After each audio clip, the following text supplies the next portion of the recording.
thank you for your time today. Can you tell us about your experience in Guinea-Bissau and, monitoring these elections? Thank you so much. Since I left office, I've always been scared talking to the media.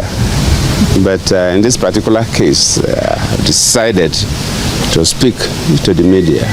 First and foremost, to thank Nigerians for the show of empathy, the encouragement, because while we are in Bissau and this so-called coup happened, the information we got was that the whole country was agitated, young and old, irrespective of religious divide or political divide.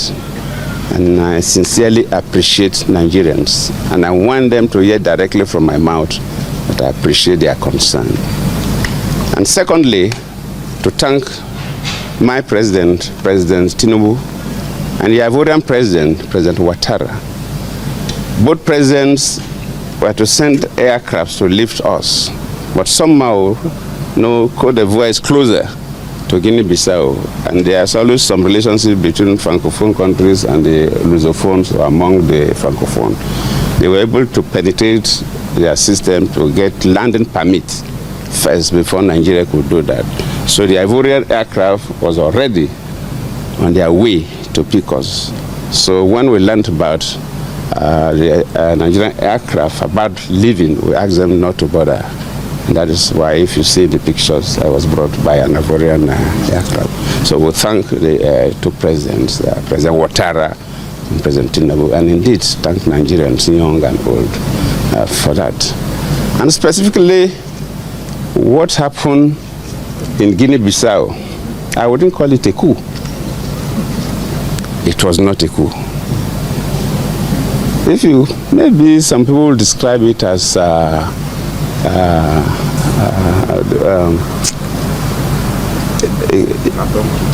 no, not quite. I would just say, if it is like, for want of better word, I would say maybe it was a ceremonial coup.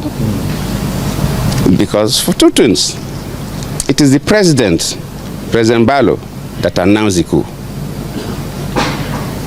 Before later, a military man came up to address the world that they were in charge of everywhere. Then Mbalo has already announced the coup, which is strange. Not only announcing the coup, but Mbalo, while the coup took place, was using his phone and addressing media organizations across the world that he has been arrested. I'm a Nigerian close to 70, and I know how they keep heads of state when a coup takes place. Recently, I was a mediator in Mali, an ECOWAS mediator in Mali, and within that period, we had a military coup. Military don't take over government, and the sitting president that they overthrown will be allowed to be addressing press conferences and announcing that he has been arrested. Why does this happen? Who is fooling who?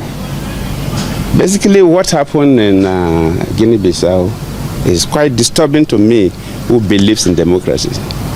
In fact, I feel more pained than the day I called Buhari to congratulate him when I lost the election as the sitting president. Because I've been quite particular about Guinea-Bissau. As a sitting president, then Guinea-Bissau was in crisis. Started by about 2012. By 2011, we have to go physically. We worked with them and made sure that by 2014, 2013, elections were conducted. In fact, it was so bad the day that I learned that a military man went to the office of the Prime Minister and slapped the Prime Minister in the office. It was that bad. And what is happening is like we are going back to those dark days of Guinea-Bissau, where the military can do whatever they think they can do. It's totally not acceptable. The elections were done peacefully. We were in the field. I was a part of the West African Elders Forum.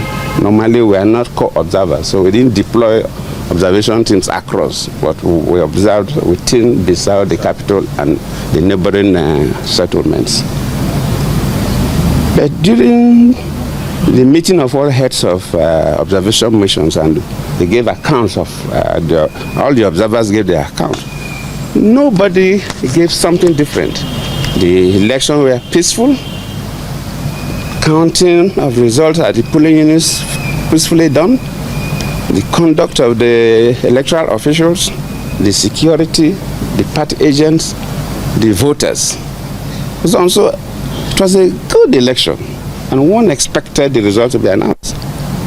Then while they were collating the result, then they are finished collating results. You know, results are, for presidential election are collated at different levels. Correct. That's right. The 9 regions, results were ready. So they were collating them at the capital. And when they were almost through, and we were all waiting for the result to be announced, then Mbello announced that there's a coup, that they have taken over, they have arrested him. But from all indications, nobody arrested him. My conviction is that, and my charge to ECOWAS and AU is that they must announce that result. They have the results because AU and ECOWAS officials were at all the regions when the results were collated. They cannot change those results. They should tally all those results and announce. They cannot force the military out, but they must announce, let the world know who won that election.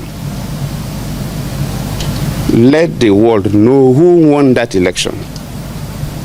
And they owe the world that responsibility.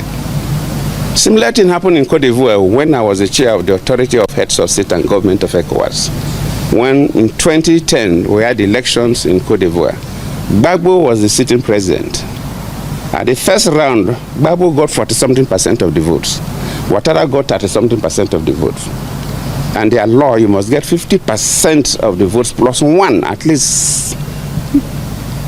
Democracy is about majority. You must get a simple majority to be the president. So they have to go for a second round. And when they went for the second round, all those other candidates that lost now supported Ouattara. And Ouattara now got more votes than Gbagbo. And Gbagbo said he was not going, that he won the election. How can somebody who had something now come and defeat him? But that is a law. Then all the observers, international communities say Ouattara won the election. Then we ECOWAS say, well, you're our colleague, but you have to go. If the observers, everybody say Ouattara won the election, Ouattara must be sworn in as the president of Cote d'Ivoire. I stood my ground as the chair of the Authority of Heads of State and Government of ECOWAS, and Ouattara was sworn in. So, the leadership of ECOWAS, luckily, Madabio was a former military man himself, so he should be courageous. The leadership of AU, they must be courageous. They must announce who won that election. I'm not saying they should mobilize soldiers to go and fight. No need to shed blood, but we must know. Because the results are there. They have the results. The AU, ECOWAS, they have the results. So we cannot be playing pranks. Nobody should call others fools. There's no way they remove a military coup. Military coup at the time they want to announce the result. How? And the president was the person who announced the coup. It doesn't happen anywhere. Well, these people are too young, so they didn't know what used to happen in Nigeria. We're a country that witnessed a series of coups before. So it doesn't happen. Well, Your Excellency, speaking about ECOWAS, as of this morning, there was an update that ECOWAS leaders have suspended Guinea-Bissau from decision-making bodies. What comments do you have towards that? No, that's traditional. Because ECOWAS, though, if you follow the history of ECOWAS started when a number of West African countries had military leaders. But later on, when leaders now see that for your economy, ECOWAS is economic communities, the emphasis was the economy. But for you to develop your economy, you must be politically stable. So protocols were changed, and we agree that in ECOWAS, we must not go back to military rule. We must not go back to military dictatorship. We must embrace democracy. And since the change of protocols, if any country, a military takeover, that country